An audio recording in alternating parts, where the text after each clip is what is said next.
नमस्कार मित्रों, मैं एस आनंद यूनियन एकेडमी में आपका स्वागत करता हूं। हम लोग बिहार सिविल कोड प्यून परीक्षा के लिए मैथमेटिक्स सेक्शन को सोल्व कर रहे हैं, जिसमें हम लोग मैथमेटिक्स सेक्शन से 35 प्रश्नों को सोल्व कर रहे हैं।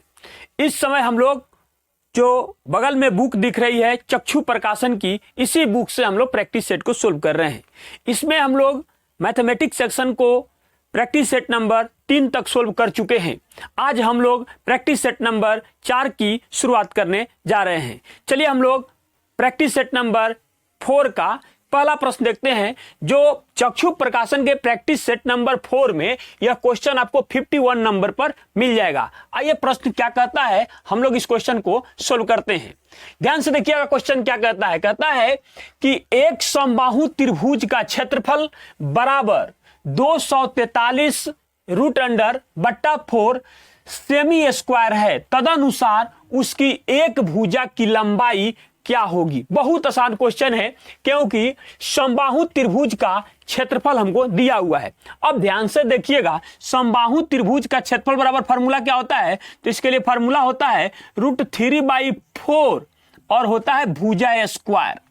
तो ध्यान से देखिएगा, यह भी क्षेत्रफल है और क्षेत्रफल बराबर क्षेत्रफल हमको दिया हुआ है, तो हम क्या करेंगे, यहां पर लिख देंगे 243/4 लिख देंगे। अब ध्यान से देखिएगा एक चीज, 4 से 4 को कैंसिल कर दिए, इसको बाकी को रहने दीजिए।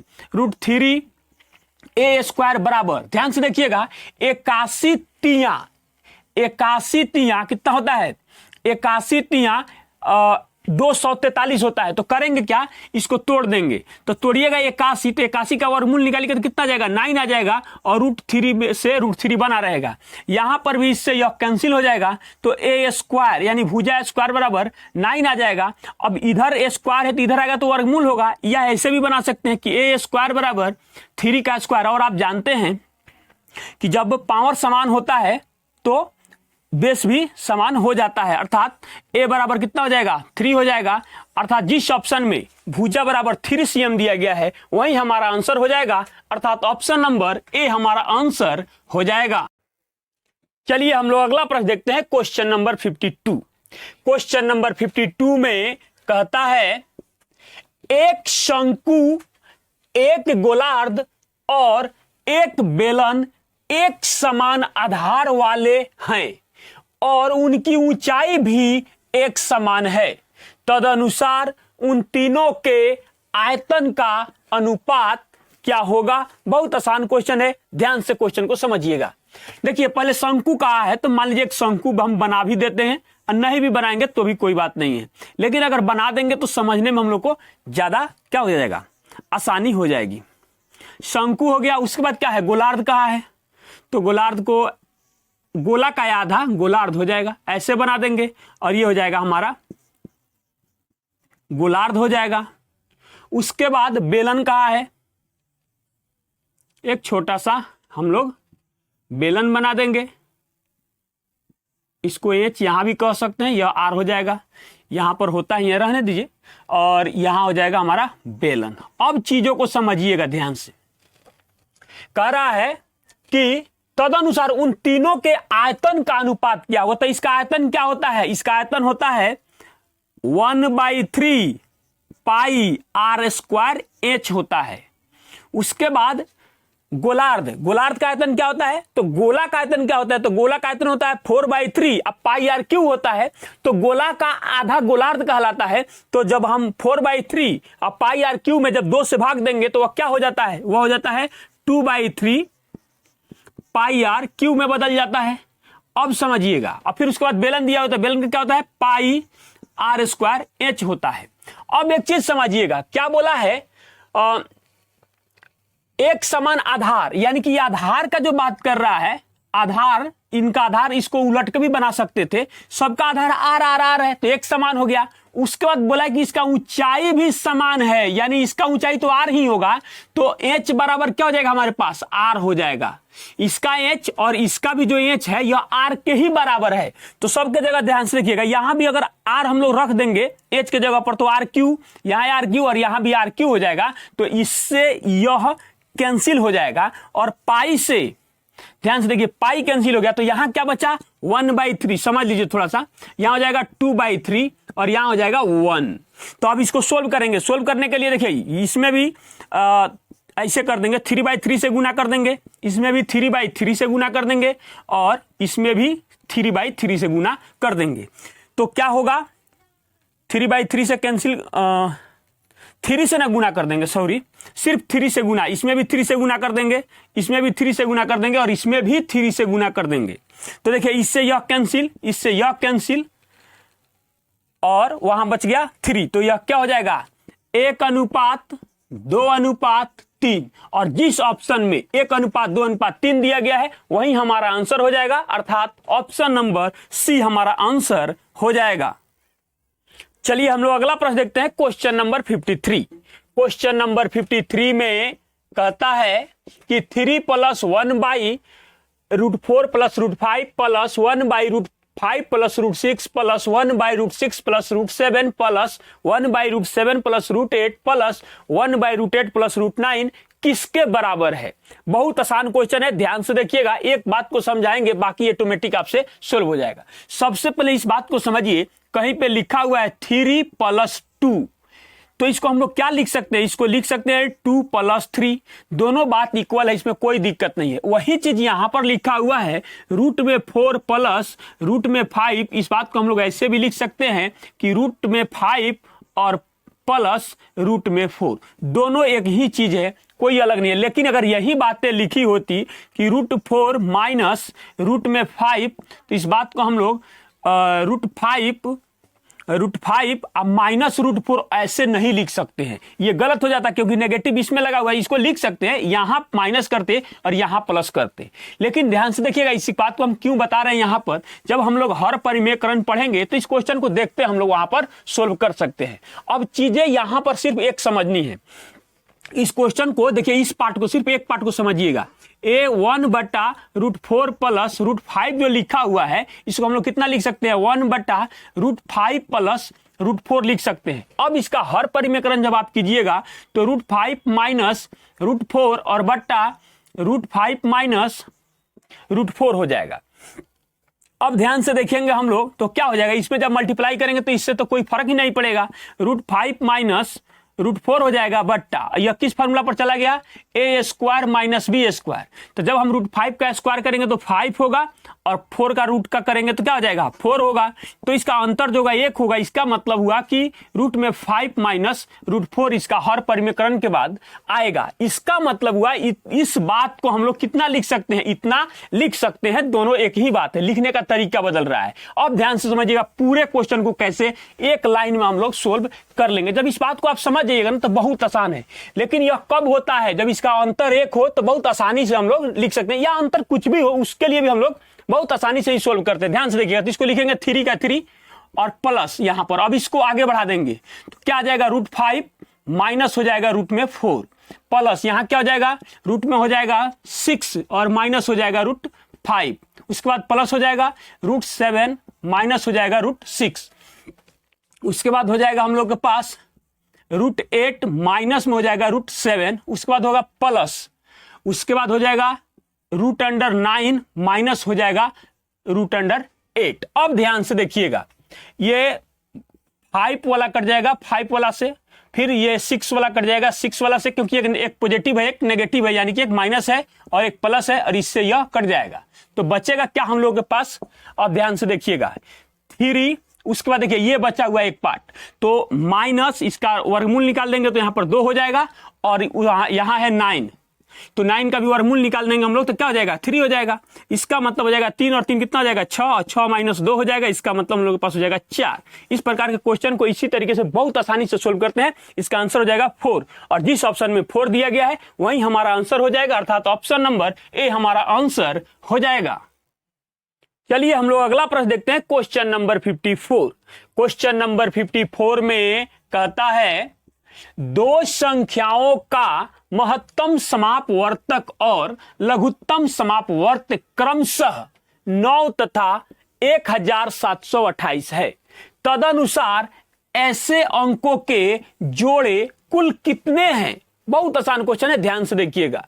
सबसे पहले आप ध्यान से देखिएगा, आपको मस्सा दिया हुआ है, मस्सा दिया हुआ है 9 और आपको लस यानी कि लघुत्तम समापवर्तक दिया हुआ है कितना 1728। अब ध्यान से समझिएगा, मान लीजिए दो संख्या हमारे पास है जो को प्राइम है, एक ए है और एक बी है, को प्राइम है। जब भी को प्राइम में हम जैसे ही HCF यानी मस्सर से गुणा करते हैं तो वह संख्या में परिवर्तित हो जाता है। और आप जानते हैं कि पहली संख्या गुने दूसरी संख्या बराबर लस गुने मस्स होता है। अब इसी चीज को यहां पर हम लोग अप्लाई कर देंगे। तो पहली संख्या गुने दूसरी संख्या बराबर लस गुने मस्स हो जाएगा। तो 9 से तो एक 9 कैंसिल हो जाएगा और इस 9 से इसको काट के देखिए तो यह कट जाएगा 192 बार में। कितना कटेगा 192। आप चेक कर लीजिएगा, a इंटू बी बराबर 192 हो जाएगा। अब ध्यान से देखिएगा, जिस रूप में यह को प्राइम होता है ना उसी रूप में इसको तोड़ा जाता है। तो क्या कर सकते हैं, एक और 192 हम इसको तोड़ सकते हैं। फिर उसको कितना हम लोग तोड़ सकते हैं, 2 से इसमें भाग चला जाएगा। तो 2 से भाग देंगे तो कितना बन जाएगा 9। उसके बाद कितना हो जाएगा 6, 96 हो जाएगा। उसके बाद आ जाइए फिर 3 से भाग चला जाएगा तो 3 हो जाएगा। तो 3 से जब भाग देंगे तो 36 का 18, उसके बाद में 4 तियां 12, इतना भी टूटेगा। उसके बाद में फिर आ जाइए 4 से भाग जाएगा तो 4 से जगह अगर भाग जाएगा इसमें तो 4 चौका 16 हो जाएगा। उसके बाद कितना हो जाएगा 4 चौका 16 तो बच गया 32, यानी 8 चौका 32 में भी यह टूटेगा। अगर फिर यहां आ जाइए, उसके बाद यह देखिए 6 से भी भाग जाएगा इसमें तो 6 से भाग दीजिए। 6 से जब हम लोग इसमें भाग देंगे तो कितना हो जाएगा 6 का तो 6 रहेगा ही, 6 तिरका 18 और 6 दूना 12 हो जाएगा। उसके बाद इधर नहीं दिखेगा तो यहां तोड़ देते हैं, चेक करते हैं 8 से भाग जाएगा तो हाँ जाएगा, 8 का 8 हो जाएगा। उसके बाद हम लोग के पास कितना हो जाएगा 8 का 8 हो जाएगा और 8 दूना 16, 8 दूना 16। उसके बाद कितना हो जाएगा 3 बचा तो 8 चौका 32 हो जाएगा। उसके बाद ध्यान से देखिए तो 9 से भाग जाएगा तो 9 दूना 18 नहीं जाएगा। उसके बाद यह 9 से भाग इसमें नहीं जाएगा। आइए अब इसको हम लोग चेक करते हैं कि को प्राइम है या नहीं है। तो यह को प्राइम में यह पास है। संख्याओं का वैसा जोड़ा जिसका HCF 1 हो को प्राइम कहलाता है। यह पास नहीं, यह फेल है। जिसकी इसका HCF जब ज्ञात करेंगे तो 2 होगा, यह फेल कर जाएगा। यह पास है, 1 हो जाएगा। यह भी फेल है, यह भी फेल है, उसके बाद में यह भी फेल है। तो ऐसे अंकों के जोड़े कुल कितने हैं, तो जितना पास हुआ उतने जोड़े संभव है, यानी 2 जोड़े संभव है। अर्थात जिस ऑप्शन में 2 दिया गया है वही हमारा आंसर हो जाएगा। अर्थात ऑप्शन नंबर ए हमारा आंसर हो जाएगा। चलिए हम लोग अगला प्रश्न देखते हैं, क्वेश्चन नंबर 55। क्वेश्चन नंबर 55 में कहता है एक कार्य करने के लिए ए को बी की तुलना में दुगुना समय लगता है और सी को बी की तुलना में 3 गुना समय लगता है। यदि तीनों मिलकर काम करे तो वह कार्य 12 दिनों में पूरा हो जाएगा। तदनुसार अकेला ए उस कार्य को कितने दिनों में कर सकता है। बहुत आसान क्वेश्चन है, ध्यान से देखिएगा। सबसे पहले हम लोग लिखेंगे ए, फिर लिखेंगे बी, फिर लिख देंगे सी, उसके बाद लिखेंगे ए बी और सी, क्योंकि मिलकर भी चर्चा किया है। तो तीनों मिलकर काम को कितने दिनों में कर देता है, 12 दिनों में कर देता है। ऊपर हमेशा हम लोग समय लिखते हैं और नीचे हमेशा हम लोग इसकी इफिशियंसी यानी कि क्षमता को लिखते हैं।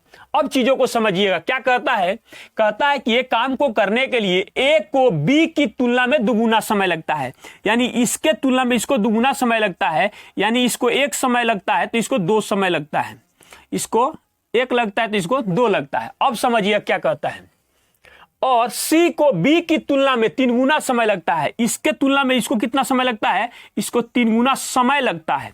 अब इसी का सहारा लेकर हम लोग इसकी इफिशियंसी को ज्ञात कर लेंगे। अब ध्यान से देखिएगा, इन तीनों का एलसीएम भी आप लीजिएगा तो 6 आपको प्राप्त होगा और 6 में जब 2 से भाग दीजिएगा तो क्या हो जाएगा, यहां पर 3 हो जाएगा। इसका मतलब इसकी इफिशियंसी 3 हो गई। उसके बाद यहाँ 6 का 6 ही रह जाएगा, क्योंकि भाग देंगे 1 से तो कोई फर्क नहीं पड़ेगा, और यहां पर 2 हो जाएगा। अब समझिएगा 6 3 9 9 और 2 कितना हो जाएगा 11, यानी कि इन तीनों की इफिशियंसी मिलके क्या हो जाएगी 11 हो जाएगी। अब समझिएगा एक के बारे में हमसे पूछा गया है, तो एक जगह पर इफिशियंसी और समय का जो गुणनफल होता है ना वो हर जगह उतना ही हमको चाहिए। तो ये यहां पर ए का इफिशियंसी कितना दिया गया है, 3 दिया गया है, तो यहां पर हम लोग रख देंगे 3। अब ध्यान से देखिएगा 12 गुने 11 जो मान हमें प्राप्त हो रहा है, तो 3 में कितना से गुना कर दें कि यही मान हमको प्राप्त हो जाए। तो ऐसे भी आप लिख सकते हैं, नहीं तो हमको दिख रहा है, देखिए इसमें से 3 कॉमन लेंगे तो 4 बचेगा, 11 चौका 44 आंसर हो जाएगा। लेकिन आप समझिए 3 में हम कितना से गुना कर दें कि इसके गुणनफल के बराबर हो जाए। तो 3 से देखिए तो आप इसको काटिएगा तो क्या बनेगा 4, और y का मान कितना आ जाएगा 11 चौका 44, यानी कि ए अकेला इस काम को 44 दिनों में पूरा कर सकता है। अर्थात जिस ऑप्शन में 44 दिन दिया गया है वही हमारा आंसर हो जाएगा, अर्थात ऑप्शन नंबर डी हमारा आंसर हो जाएगा। चलिए हम लोग अगला प्रश्न देखते हैं, क्वेश्चन नंबर 56। क्वेश्चन नंबर 56 में कहता है यदि किसी धन पूर्णांक n को 3 से भाग देने पर 2 का शेषफल प्राप्त होता हो तो n क्यूब को 3 से भाग देने पर शेषफल कितना होगा। बहुत आसान क्वेश्चन होता है, ध्यान से देखिएगा इस प्रकार के क्वेश्चन को। देखिए n संख्या है जिसको 3 से भाग देने पर, n को 3 से भाग देने पर कितना से 3 से भाग देने पर शेषफल कितना प्राप्त हो रहा है, शेषफल हमको 2 प्राप्त हो रहा है। अब समझिएगा क्या बोला है, n क्यूब को जो बोला है ना भाग देने के लिए, अब समझिए किया जाता है, जो भागफल हमारे शेषफल आया हुआ है उसी का क्यूब कर दिया जाता है। क्या करेंगे, इसी के n क्यूब में बोला है 3 से भाग देने पर शेषफल क्या होगा, तो आए हुए शेषफल को 2 का क्यूब और भाग 3 से कर देंगे इसमें, तो क्या हो जाएगा 8 भाग 3 हो जाएगा। तो जब इसमें भाग देंगे हम लोग तो शेषफल कितना प्राप्त हो जाएगा, शेषफल फिर से 2 प्राप्त हो जाएगा, और जिस ऑप्शन में 2 दिया हुआ है शेषफल वही हमारा आंसर हो जाएगा, अर्थात ऑप्शन नंबर सी हमारा आंसर हो जाएगा। चलिए हम लोग अगला प्रश्न देखते हैं, क्वेश्चन नंबर 57।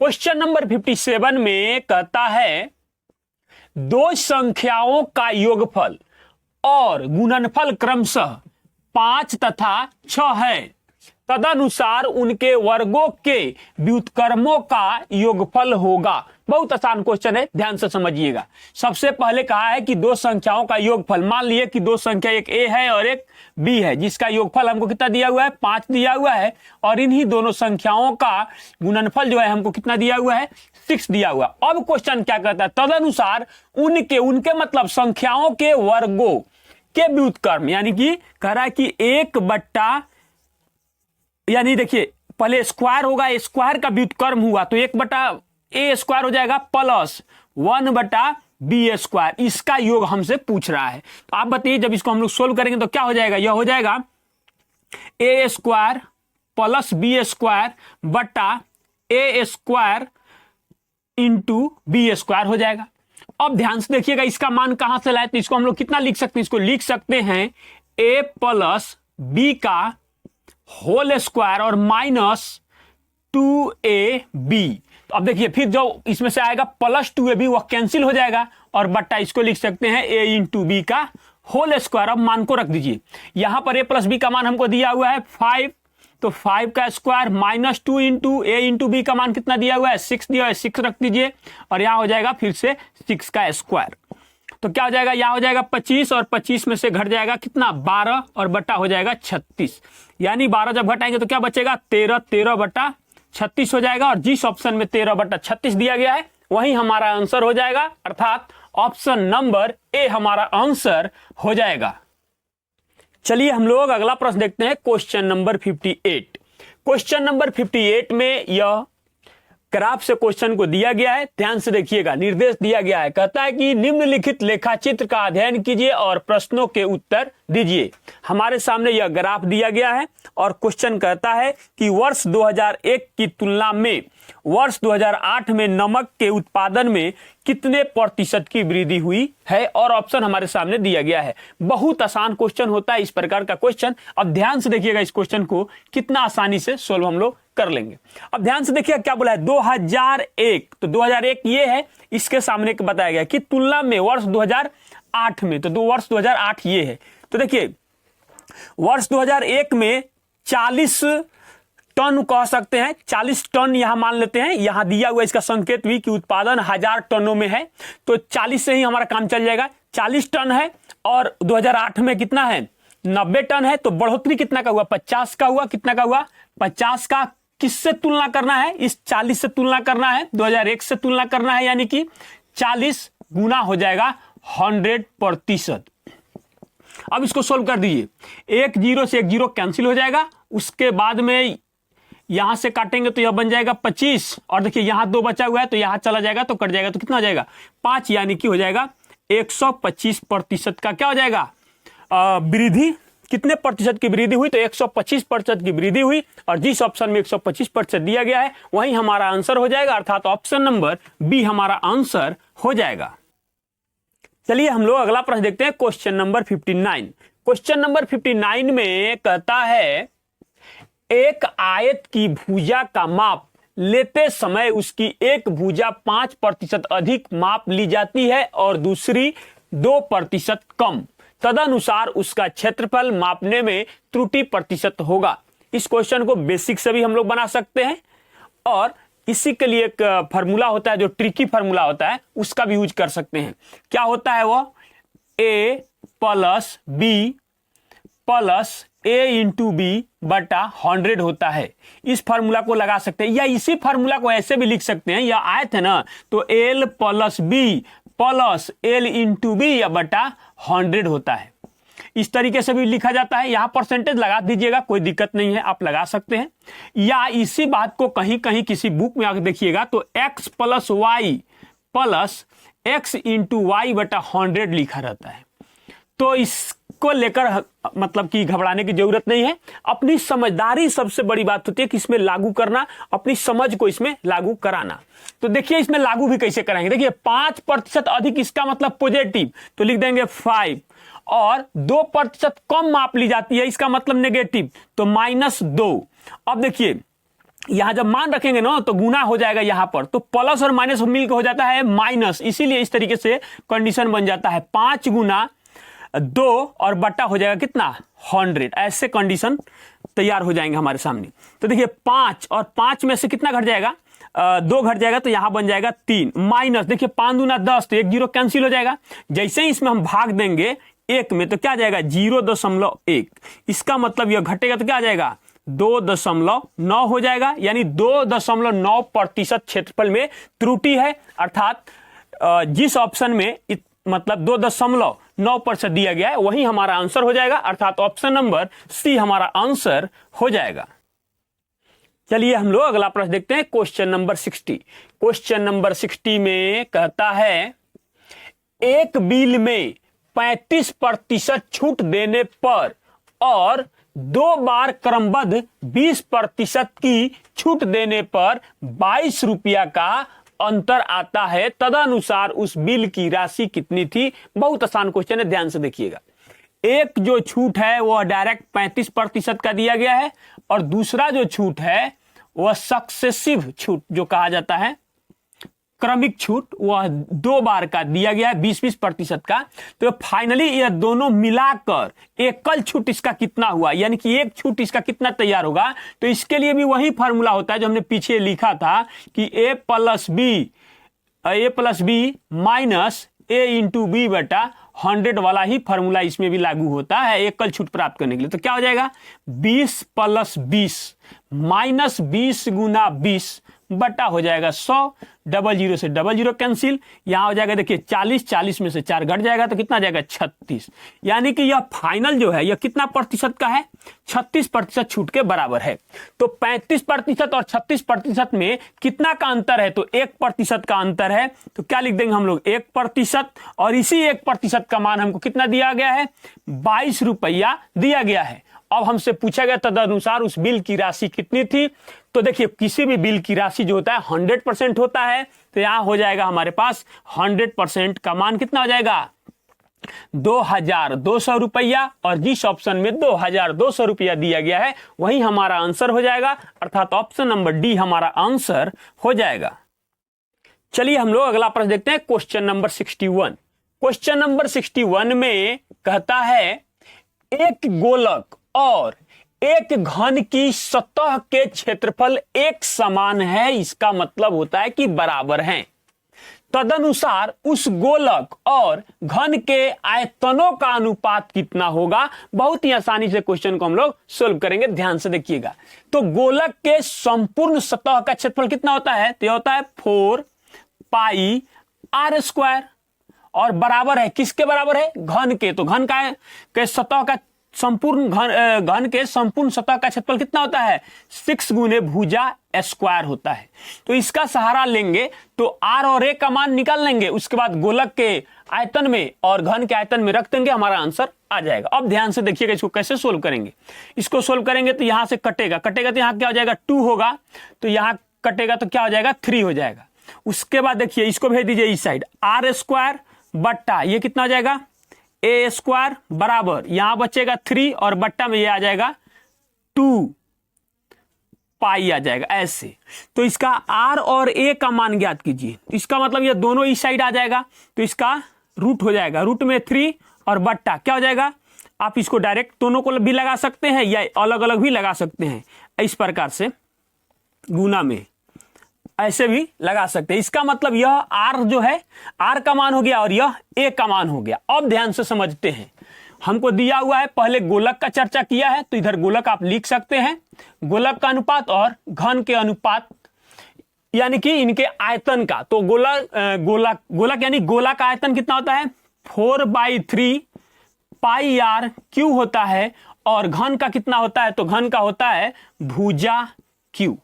अब समझिएगा, आर के जगह पे इस मान को रखना पड़ेगा हम लोगों को, तो यह हो जाएगा 4/3 पाई और गुना, देखिए क्यूब जब करेंगे हम लोग तो एक स्क्वायर बन के हट जाएगा, तो यानी 3 में बन जाएगा, 3 इंटू रूट में 3 हो जाएगा, ऐसे हो जाएगा अनुपात। अब इस मान को यहां पर हम लोग रखेंगे, जब हम लोग इस मान को यहां पर रखेंगे तो हम लोग को प्राप्त हो जाएगा, डायरेक्ट लिख दें तो लिख देते हैं, देखिए 2 बनेगा, फिर उसके बाद में पाई बनेगा, गुना √2 होगा और गुना रूट में पाई भी होगा, इस रूप का कंडीशन बन जाएगा।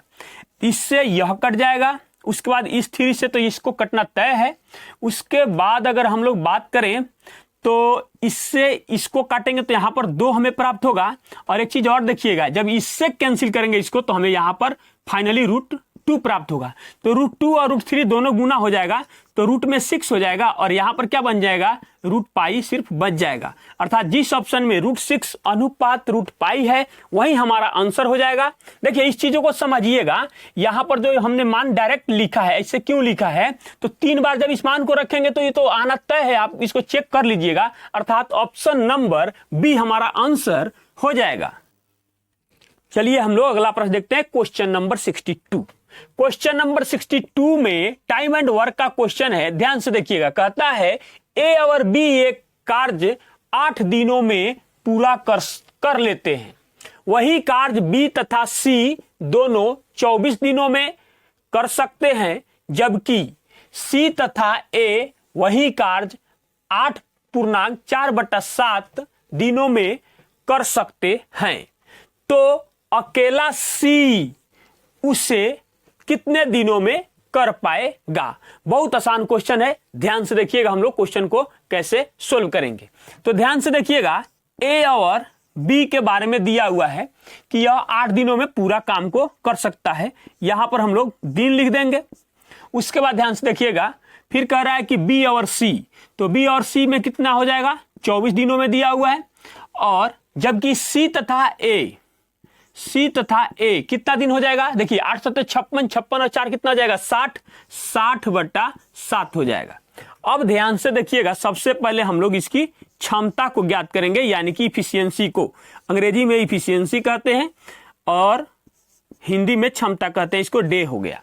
अब ध्यान से देखिएगा कैसे ज्ञात करेंगे, तो देखिए क्या करेंगे, इसका एलसीएम लेंगे, तो इसका एलसीएम 120 होगा। 120 में जब आप इससे भाग दीजिएगा तो कितना आएगा, 15 8 120, या कितना हो जाएगा, डायरेक्ट यहां पर 5 हो जाएगा, 4 5 20 और 5 दूना 10, 120। और यहां कितना हो जाएगा, डायरेक्ट 14 हो जाएगा। आप देख लीजिए ध्यान से, जब जाएगा यहां ना तो 7 से 7 कट जाएगा तो 2 बचेगा, और यह भी 120 हो जाएगा। यानी कि देखिए यहां भी 120 गुणनफल कीजिएगा तो यहां भी 120, यहां भी 120 ही आपको आएगा। अब ध्यान दीजिएगा, ए बी और सी का पहले मान ज्ञात कीजिए। तो देखिए ए बी सी का मान ज्ञात करेंगे तब सी का मान हम उसमें से एबीसी में से एबी के मान को घटा देंगे तो हमें सी का मान पता चल जाएगा। उसके बाद में जो भी हमारा है उसको हम प्राप्त कर लेंगे। अब ध्यान से देखिएगा, तो कितना जाएगा 20 और 10 30 यानी कि देखिए इसका आधा तो 10 7 17 हो जाएगा, कुछ सोचना ही नहीं है, यानी दोनों मिला के हो जाएगा, यानी कि एबीसी का क्षमता हो जाएगा 17। ऐसा आधा क्यों किए? क्योंकि 2 बार ए, 2 बार बी और 2 बार सी है, इसलिए। अब ध्यान से देखिएगा यहां पर, तो क्या हो जाएगा हम लोग के पास एबीसी में से क्या करेंगे, ए बी के मान को घटा देंगे तो हमको सी का इफिशियंसी पता चल जाएगा। तो इसकी इफिशियंसी कितना हो जाएगी 2। देखिए 17 में से कितना घट जाएगा 15, तो इसकी इफिशियंसी हो जाएगी 2। अब यहां देखिए, यहां 120, यहां 120, यहां 120, तो हम 2 में कितना से गुना कर दे कि 120 बन जाए, तो 60 से। यह अगर नहीं समझ में आता है तो ऐसे बना दीजिए कि 2 में हम कितना से गुना कर दें कि 24 गुना 5 बन जाए। तो इससे इसको कैंसिल करेंगे तो यहां क्या आ जाएगा 12, और इसको गुना कर देंगे तो क्या हो जाएगा 60 हो जाएगा। वही चीज यहां हम लोग लिख देंगे और यही हमारा आंसर हो जाएगा 60 दिन। जिस ऑप्शन में 60 दिन आंसर दिया गया है वही हमारा आंसर हो जाएगा, अर्थात ऑप्शन नंबर ए हमारा आंसर हो जाएगा। चलिए हम लोग अगला प्रश्न देखते हैं, क्वेश्चन नंबर 63।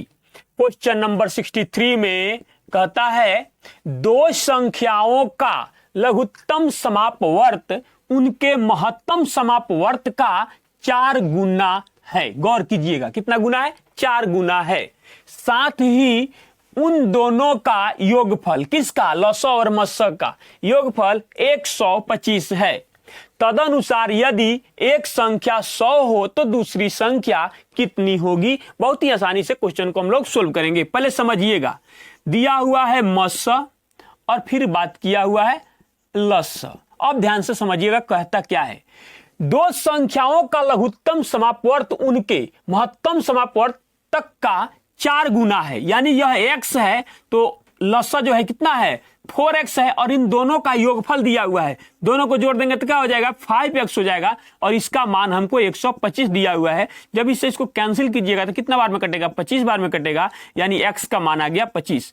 यानी हमारा जो मसअ है 25 है और लसअ जो है कितना है 25 गुना 4, यानी कि कितना है 100 है। तो हम जानते हैं कि पहली संख्या गुने दूसरी संख्या बराबर लसअ गुने मसअ। तो पहली संख्या हमको 100 दिया हुआ है, पहली संख्या गुने दूसरी संख्या को y मान लिए, पहली संख्या गुने दूसरी संख्या बराबर लसअ गुना मसअ। तो देखिए 100 से 100 कैंसिल हो गया तो y का मान कितना आ गया, यानी दूसरी संख्या बराबर 25, अर्थात जिस ऑप्शन में 25 दिया गया है वही हमारा आंसर हो जाएगा, अर्थात ऑप्शन नंबर बी हमारा आंसर हो जाएगा। चलिए हम लोग अगला प्रश्न देखते हैं, क्वेश्चन नंबर 64। क्वेश्चन नंबर 64 में कहता है ए बी की तुलना में 3 गुना बेहतर कामगार है और इसलिए वह कोई कार्य बी की तुलना में उससे 40 दिन कम अवधि में कर सकता है। तब दोनों मिलकर वही कार्य कितने दिनों में कर सकते हैं। ध्यान से देखिए क्वेश्चन को हम लोग कैसे सोल्व करेंगे। ए बी, ऊपर हमेशा हम लोग दिन लिखते हैं और नीचे क्षमता लिखते हैं। क्या लिखते हैं, नीचे क्षमता लिखते हैं। अब समझिएगा, ए बी की तुलना में 3 गुना बेहतर कामगार है, इसका मतलब इसकी क्षमता इससे 3 गुना है, यानी कि इसकी क्षमता 1 है तो इसकी क्षमता 3 है, और इससे यह कितना कम समय लेता है तो 40 दिन कम समय। तो अनुपात में यह कितना कम है, तो अनुपात में 2 कम है, तो अनुपात 2 बराबर 40 दिन, तो अनुपात 1 का मान कितना हो जाएगा 20 दिन हो जाएगा। अब समझिएगा, तो आप जानते हैं कि दिन का उल्टा क्षमता और क्षमता का उल्टा दिन होता है, तो यहां का जो अनुपात 1 का मान है वो यहां आएगा, तो क्या हो जाएगा 20 होगा, और यहां वाला मान क्या चला जाएगा यहां आएगा, यानी कि अनुपात 3 का मान कितना होगा 60 होगा। देखिए यहां भी 60 और यहां भी 60 हो गया। अब क्या बोला है, ए और बी मिलकर हमसे पूछा गया है, तो दोनों को मिलाइए, दोनों की क्षमता कितना हो जाएगा 4 हो जाएगा। यहां 60 यहां 60, तो 4 में कितना से गुना कर दे कि यह भी 60 हो जाए, अर्थात 15 से। तो जिस ऑप्शन में 15 चौका 60, यानी कि जिस ऑप्शन में 15 दिन दिया गया है वही हमारा आंसर हो जाएगा, अर्थात ऑप्शन नंबर डी हमारा आंसर हो जाएगा। चलिए हम लोग अगला प्रश्न देखते हैं, क्वेश्चन नंबर 65। क्वेश्चन नंबर 65 में कहता है एक कार, जीप और ट्रैक्टर की गति का अनुपात 3:5:2 है। जीप की गति ट्रैक्टर की गति की 250% है, जो 12 घंटे में 360 किलोमीटर दूरी तय करता है। कार तथा जीप की मिलाकर औसत गति कितनी है? बहुत आसानी से इस क्वेश्चन को हम लोग सोल्व करेंगे। ध्यान से देखिएगा पहले दिया हुआ है कार के बारे में दिया हुआ है, फिर उसके बाद में जीप के बारे में दिया हुआ है, उसके बाद में ट्रैक्टर के बारे में दिया हुआ है, और इनकी गति का अनुपात दिया हुआ है। गति है किस अनुपात में है? 3:5:2 के अनुपात में है। अब ध्यान से देखिएगा, जीप की गति ट्रैक्टर की गति से, देखिए तो आप निकालिएगा ना, तो इसमें अब कुछ करना ही नहीं है, इसके 250% यह है, तो इसमें अब हमको कुछ नहीं करना है। जो आता है पड़ोस के लिए, पड़ोस मतलब ट्रैक्टर के बारे में बताया जाए। ट्रैक्टर जो है यानी कि अनुपात 2 वाला जो मान है, अनुपात 2, यहां भी हम लोग लिख सकते हैं, कोई दिक्कत नहीं है, इधर ही लिख देते हैं। अनुपात 2 बराबर, देखिए 12 घंटे में 360 यानी कि 360/12, यानी इसका चाल कितना जाएगा? 12×3 = 36, यानी कि 30 किलोमीटर प्रति घंटा। किसका चाल आ जाएगा? अनुपात 2 में, यानी कि अनुपात 2 का मान कितना आ जाएगा? ट्रैक्टर का अनुपात 2 में 30 किलोमीटर प्रति घंटा। अब आगे बढ़ते हैं, क्या कहा है? कार तथा जीप की मिलाकर औसत गति, तो इन लोगों का तो गति है यह, तो मिलाकर औसत गति, तो दोनों को निकाले 5 3 8 और 2 से भाग दे देंगे तो कितना हो जाएगा? अनुपात 4, यानी अनुपात 2 का मान हमारे पास दिया हुआ है कितना? 30 किलोमीटर प्रति घंटा, तो अनुपात 4 का मान कितना हो जाएगा? यानी इधर से भी 2 से गुना कर देंगे तो इधर से भी 2 से गुना कर देंगे, यानी कि दोनों का मिलाकर 60 किलोमीटर प्रति घंटा हो जाएगा। अर्थात जिस ऑप्शन में 60 किलोमीटर प्रति घंटा दिया गया है वही हमारा आंसर हो जाएगा, अर्थात ऑप्शन नंबर ए हमारा आंसर हो जाएगा। चलिए हम लोग अगला प्रश्न देखते हैं, क्वेश्चन नंबर 66। क्वेश्चन नंबर 66 में कहता है कि कारपेंटर एक्स एक मेज को 2/3 दिन में बनाता है, वाई उसी मेज को 2/5 दिन में बनाता है, तो एक दिन में दोनों कितनी मेजें बना सकते हैं? बहुत आसान क्वेश्चन है, ध्यान से देखिएगा। एक एक्स है और एक वाई है, एक मेज को इसको बनाने में 2/3 दिन का समय लगता है। अब समझिएगा इसको कितना टाइम लगता है? इसको लगता है 2/5 का। तो इसका क्षमता तो पहले ज्ञात कीजिए, इसकी क्षमता कितनी हो जाएगी? इस मान को यहां और इस मान को यहां रख दीजिएगा तो यह हो जाएगा। देखिए 2/5 और यहां कितना हो जाएगा? 2/3, तो यह इधर गुना हो जाएगा, यह इधर गुना हो जाएगा। तो होगा क्या? जब यह इधर गुना हो जाएगा यानी कि इसकी इफिशियंसी आ जाएगी, तो हो जाएगा यह कैंसिल होगा। देखिए ऊपर वाला से कैंसिल हो जाएगा, तो इसलिए इतना नहीं लिखेंगे यहां पर। यहां देखिए यह आ जाएगा, यहां 3 आएगा और यहां पर इसकी इफिशियंसी 5 हो जाएगी। अब देखिए यहां देखिए इसको जब क्रॉस करेंगे तो बचेगा क्या? देखिए 3 से 3 खत्म हो जाएगा 2, यहां 5 से 5 खत्म हो जाएगा, तो क्या बचेगा? यहां पर हो जाएगा 2। अब ध्यान से देखिएगा, एक्स और वाई मिलकर बोला है, तो 5 और 3 कितना हो जाएगा? इफिशियंसी इसका 8 हो जाएगा, वो अलग चीज हो गई। अब ध्यान से समझिएगा, तो करना क्या है? सबसे पहले यह कितना दिन लेता है एक बनाने में, दोनों साथ मिलकर, वो पता चल जाएगा। तो ध्यान से देखिएगा, 8 गुने पता नहीं कितना दिन, इसकी इफिशियंसी है ये, जो इसका गुणनफल कितना होना चाहिए? इन दोनों के गुणनफल के बराबर, तो कटेगा तो क्या आ जाएगा? 2 आ जाएगा, तो यहां पर 2 हो जाएगा, तो y का मान कितना हो जाएगा? इससे काट दीजिए ना, यहां 4 हो जाएगा, यानी 1/4 हो जाएगा। तो ये आया जो मान नहीं, दिन में आया। किस चीज में आया? दिन में आया, गौर कीजिएगा। तो 1/, यहां नहीं लिखेंगे, 1/4 दिन में यह एक मेज को बनाता है। मेज का ही चर्चा किया गया, हाँ, एक मेज को बनाता है, और क्वेश्चन में कहा गया एक दिन कंप्लीट ये दोनों लेंगे, तो इसको इस साइड भेज देंगे तो एक दिन बन जाएगा यहां पर। तो एक दिन इधर भाग में तो इधर जाके गुना हो जाएगा, यानी 4 मेज बनाएंगे, और जिस ऑप्शन में 4 दिया गया है, 4 मेज, वही हमारा आंसर हो जाएगा, अर्थात ऑप्शन नंबर सी हमारा आंसर हो जाएगा। चलिए हम लोग अगला प्रश्न देखते हैं, क्वेश्चन नंबर 67।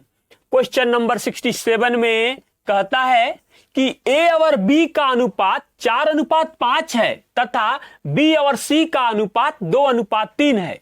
यदि ए के पास 800 रुपया हो तो सी के पास होंगे। बहुत आसान क्वेश्चन है और बहुत आसानी से सोल्व भी करेंगे। ध्यान से देखिएगा, ए बी और सी लिख देंगे। उसके बाद रखेंगे क्या, 4:5 दिया हुआ है। उसके बाद देखिए बी और सी का मान कितना दिया हुआ है, 2:3 दिया हुआ है। अब कर दीजिए इसका 5 तिया 15, 5 दूना 10, उसके बाद कितना जाएगा 4 दूना 8। अब सबका वास्तविक अनुपात हमें पता चल गया, तीनों का कंबाइंड करके मिलाकर, यानी कि अनुपात 8 बराबर हमारे यहाँ क्वेश्चन में दिया हुआ है 800 रुपया। तो अनुपात 1 का मान कितना हो जाएगा, 100 रुपया हो जाएगा। अब हमसे पूछ क्या रहा है, इस पर गौर कीजिएगा। तो सी के पास होंगे, यानी अनुपात सी का मान कितना है, अनुपात में अनुपात 15, तो यानी अनुपात 15 का मान क्या हो जाएगा 1500। और जिस ऑप्शन में 1500 रुपया दिया गया है वही हमारा आंसर हो जाएगा, अर्थात ऑप्शन नंबर सी हमारा आंसर हो जाएगा। चलिए हम लोग अगला प्रश्न देखते हैं, क्वेश्चन नंबर 68। क्वेश्चन नंबर 68 में कहता है वर्ष 2011 में महेश के पास X पेड़ थे। प्रत्येक वर्ष नए वृक्षारोपण के कारण इस संख्या में 10% की वृद्धि हो जाती है। तो पहली बार किस वर्ष में 2011 की तुलना में पेड़ों की संख्या कम से कम 50% अधिक हो जाएगी? बहुत आसान क्वेश्चन है, ध्यान से देखिएगा। 2011 में महेश के पास पेड़ों की संख्या कितना था, X था। तो X का 50% कम से कम बढ़ना चाहिए। तो ध्यान से देखिएगा, अब ध्यान से देखिएगा। तो इस X के मान में हर साल 10% का वृद्धि होता है। तो कितना, मतलब कितना साल बढ़ाते रहेंगे जिससे यह रूप ले लेगा। दोनों तो X का X ही रहेगा, लेकिन यह रूप ले लेगा। यानी इससे तो यह कैंसिल हो गया, इसका कोई मतलब ही नहीं है। लेकिन इससे जब यह कटेगा तो कितना बार में कटेगा, 5 बार में कटेगा। जहां पर n जो है वह वर्षों की संख्या है। n क्या है, वर्षों की संख्या, यानी कि 5 वर्ष। कितना समय लगेगा, 5 वर्ष समय लगेगा, जिससे वह 50% कम से कम अधिक हो जाएगा। तो वह कौन सा वर्ष होगा यह हमसे पूछा गया है। तो 2011 और प्लस 5 वर्ष कर देंगे तो वह कौन सा साल आएगा, 2016 में कम से कम 50% की वृद्धि हो जाएगी। अर्थात जिस ऑप्शन में 2016 दिया गया है वही हमारा आंसर हो जाएगा, अर्थात ऑप्शन नंबर बी हमारा आंसर हो जाएगा। चलिए हम लोग अगला प्रश्न देखते हैं, क्वेश्चन नंबर 69। क्वेश्चन नंबर 69 में कहता है किसी राशि पर 5% वार्षिक दर से 3 वर्षों और 4 वर्षों में प्राप्त साधारण ब्याजों में 42 रुपया का अंतर है, वह राशि है। बहुत आसान क्वेश्चन है, ध्यान से देखिएगा। वो भी साधारण ब्याज का बात किया हुआ है। तो आप बताइए, 5 तिया 15, 3 साल में 15% और 5 चौका 20%। तो 20% और 15% में कितना का अंतर है, तो 5% का अंतर है। तो 5%, वैसी 5% का मान हमको कितना दिया हुआ है, 42 रुपया दिया हुआ है। तो आप जानते हैं कि राशि मतलब मूलधन, और मूलधन हमेशा 100% होता है। तो जब इधर 20 से गुना किए तो इधर भी हम 20 से गुना कर देंगे। इसका मतलब 2 दूना 4, 4 दूना 8 और एक जीरो इस पर आ जाएगा। यानी कि वह राशि है 840 रुपया, और जिस ऑप्शन में 840 रुपया दिया गया है वही हमारा आंसर हो जाएगा, अर्थात ऑप्शन नंबर डी हमारा आंसर हो जाएगा। चलिए हम लोग अगला प्रश्न देखते हैं, क्वेश्चन नंबर 70।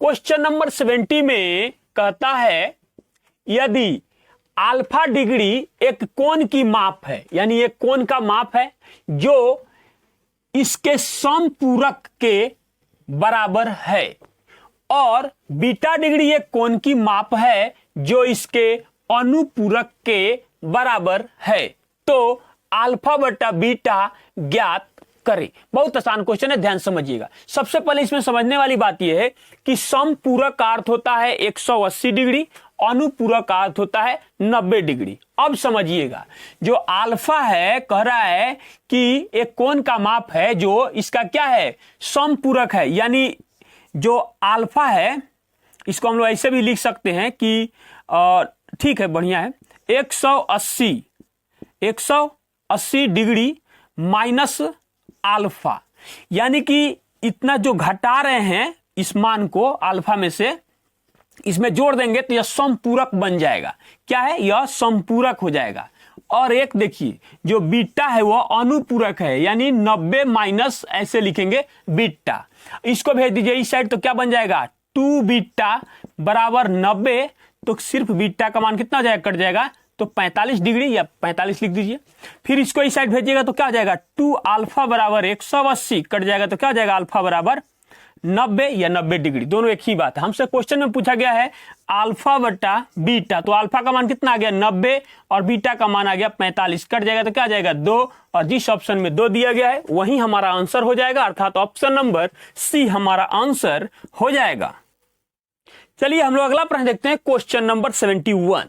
क्वेश्चन नंबर 71 में कहता है कि किसी पदार्थ का मूल्य 6 रुपये प्रति किलोग्राम से बढ़कर 7.50 रुपये प्रति किलोग्राम हो गया है। यदि उस पर होने वाले खर्च को न बढ़ाया जाए तो उसकी खपत में कितने प्रतिशत की कमी करनी होगी। इस प्रकार के क्वेश्चन को बनाने के लिए कई तरीके हैं, लेकिन उसमें जो सबसे आसान तरीका यहां हमको दिख रहा है, देखिए कितना का बढ़ोतरी हुआ है? 1.5 रुपया कह सकते हैं इसको। 1.5 का वृद्धि हुआ है, किस पर? 6 पर, 6 पर, और गुना कर देंगे 100%। जो इसका मान आएगा उतना ही मान हमको खपत में कमी कर देंगे, तो हमारा जो पहले से जितना खर्च हो रहा है उतना ही खर्च होगा। इसको भेज दीजिए नीचे, कहां जाएगा? 10 बन जाएगा, 1 से 1 कैंसिल हो जाएगा। उसके बाद देखिए इसका 2 काटेंगे तो यहां पर 5 बनेगा, और इसके 3 से काटेंगे तो यहां पर भी 5 आएगा, यानी कितना हो जाएगा? 25%। यानी कितना प्रतिशत का कमी करना होगा? 25% का। जिस ऑप्शन में 25% दिया गया है वही हमारा आंसर हो जाएगा, अर्थात ऑप्शन नंबर सी हमारा आंसर हो जाएगा। चलिए हम लोग अगला प्रश्न देखते हैं, क्वेश्चन नंबर 72। क्वेश्चन नंबर 72 में कहता है मान लीजिए n बड़ी से बड़ी संख्या है जिसमें 1305, 4665 और 6905 को भाग देने पर प्रत्येक दशा में समान शेष आता है, n के अंकों का योग होगा। यानी वह बड़ी से बड़ी संख्या कौन है, उसका जो अंक है उसको जोड़ना है।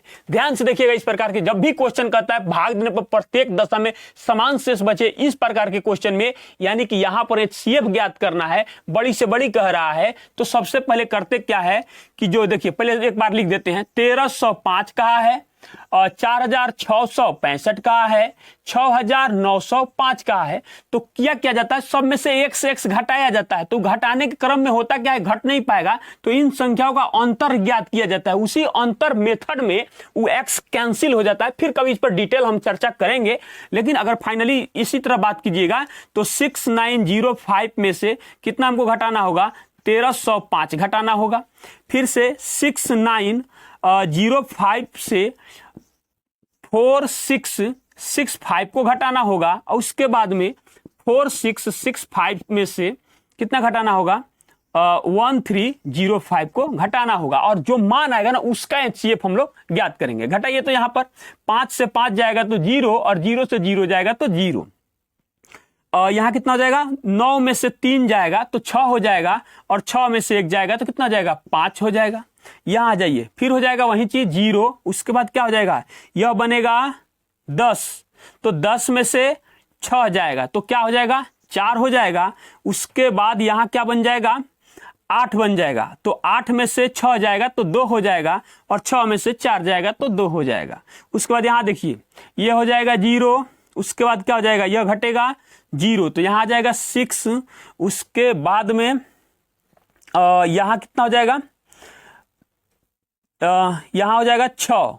6 में से 3 जाएगा तो क्या हो जाएगा? 3 हो जाएगा। उसके बाद 4 में से 1 जाएगा तो यहां हो जाएगा 3। अब इसका क्या करना है? हम लोगों को HCF ज्ञात करना है। तो अगर थोड़ा सा भी दिमाग इसमें दौड़ाइएगा तो एक चीज हमको दिख रहा है कि देखिए, तो 1120 इसका हो जाएगा।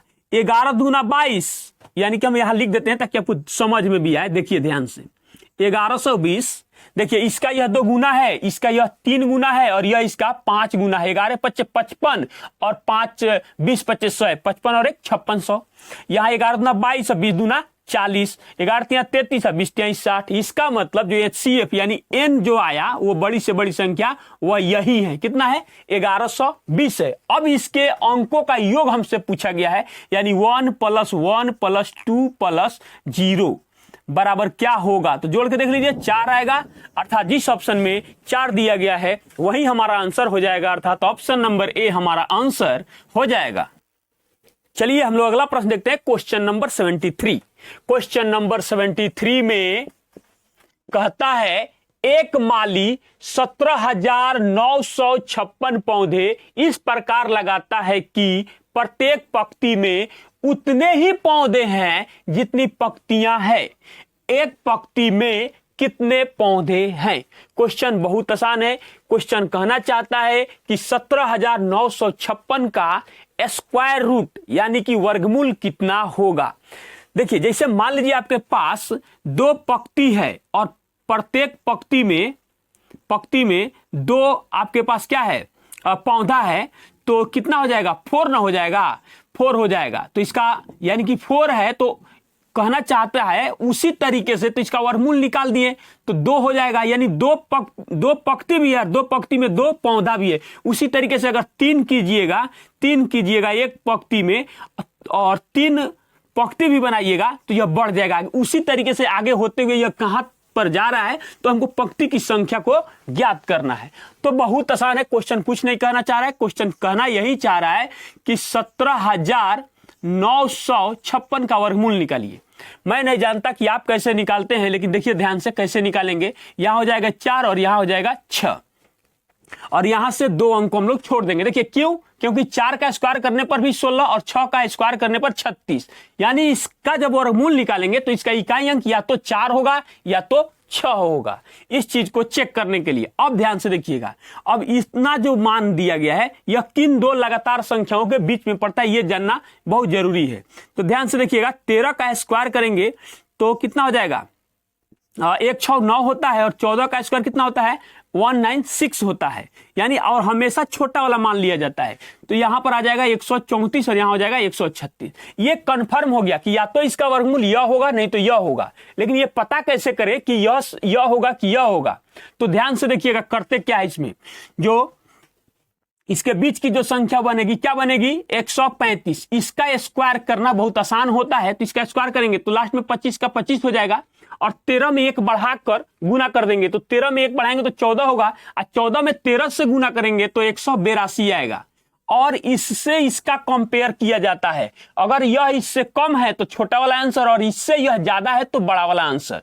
तो इसके अपेक्षा देखिए यह छोटा है, यह 18,000 है लेकिन यह 17,000 ही है। इसका मतलब जो हमारा आंसर होगा छोटा वाला होगा, अर्थात 134। एक पंक्ति में कितने पौधे होंगे? तो 134 पौधे होंगे और 134 पंक्ति भी होगा और जिस ऑप्शन में 134 दिया गया है वही हमारा आंसर हो जाएगा, अर्थात ऑप्शन नंबर ए हमारा आंसर हो जाएगा। चलिए हम लोग अगला प्रश्न देखते हैं, क्वेश्चन नंबर 74। क्वेश्चन नंबर 74 में कहता है त्रिभुज PQR में कोण Q बराबर 90 डिग्री है। A, B और C क्रमशः PQ, QR और PR के मध्य बिंदु है, तो निम्न में से कौन सा कथन सही है? अब ध्यान से देखिएगा, सबसे पहले हम लोग एक त्रिभुज बनाएंगे जिसमें जो यह कोण Q है यह 90 डिग्री है। उसके बाद इसका नाम P रख देंगे, PQ, और इसका नाम R रख देंगे, किसी का नाम कुछ भी रख सकते। अब यहां पर गौर करेंगे, PQ का मध्यबिंदु जो है A है, तो यहां पर A हो जाएगा। उसके बाद क्या करता है, B जो है Q और R का है, Q और R का मध्यबिंदु B है, जबकि P और R का मध्यबिंदु C है, तो यह C हो जाएगा। अगर इसको हम लोग मध्यबिंदु को मिलाएं तो यहां पर एक त्रिभुज का निर्माण हो जाएगा। अब क्वेश्चन में आइएगा, ध्यान से कहता क्या है, कह रहा है कि option A P, A, B और C एक वृत्तीय बिंदु है, P, A, B और C, तो यह एक वृत्तीय बिंदु नहीं है, क्योंकि जब इस पर हम इसका केंद्र लेकर खींचेंगे, इसको वृत्त बनाएंगे, तो यह एक बिंदु नहीं आएगा, यह बाहर भाग जाएगा।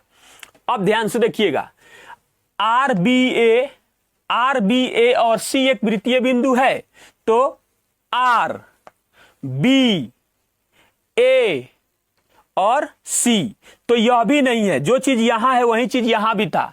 क्यू ए सी और बी, क्यू ए सी और बी एक वृत्तीय बिंदु है, तो हां, यहां से जब हम लोग केंद्र बनाएंगे इसका, तो यहां पर यह एक वृत्तीय बिंदु है। तो अब ध्यान से देखिएगा, इसका आंसर जो हमारा होगा ऑप्शन नंबर सी हमारा आंसर हो जाएगा। चलिए हम लोग अगला प्रश्न देखते हैं, क्वेश्चन नंबर 75। क्वेश्चन नंबर 75 फिर से टाइम एंड वर्क का क्वेश्चन है। ध्यान से देखिएगा क्वेश्चन क्या कहता है और कैसे सोल्व करेंगे। ए और बी किसी कार्य को क्रमशः 60 दिनों और 90 दिनों में पूरा कर सकते हैं। सी की सहायता से उन्होंने इस कार्य को 20 दिन में पूरा कर लिया। यदि उनकी कुल कमाई 36,000 रुपया है, तो यह देखते हुए कि उनकी कमाई उनके काम के अनुपात में है सी का हिस्सा कितना होगा। बहुत आसान क्वेश्चन है, ध्यान से देखिएगा। ए कितने दिनों में करता है? 60 दिनों में, बी 90 दिनों में, और ए बी सी की सहायता से कितने दिनों में काम हो जाता है? तो 20 दिनों में हो जाता है। ऊपर हमेशा हम लोग दिन लिखते हैं और नीचे हमेशा हम लोग क्षमता लिखते हैं। अब सबसे पहले इसकी क्षमता ज्ञात कीजिए। इसका एलसीएम लेंगे तो कितना आ जाएगा? 9 दूना 18। वहां पर भेज सकते हैं या इसको यहां डायरेक्ट भेजिए। कटेगा तो यहां पर क्या हो जाएगा? 3 हो जाएगा। 6 3 का 18, 9 दूना 18 और 9 दूना 18। यहां देखिए, अब देखिए इसकी सी की इफिशियंसी ज्ञात कीजिए। तो सी की इफिशियंसी कितना आ जाएगा? तीनों मिलाकर कितना है? 9 है। तो ए और बी घटा देंगे तो सी का इफिशियंसी नहीं पता चल जाएगा। तो कितना आ जाएगा? 4 आ जाएगा। कितना आ गया? 4 आ गया। अब ध्यान से देखिएगा, हमको यहां दिन उनसे कोई मतलब नहीं है, इसकी कमाई से मतलब है।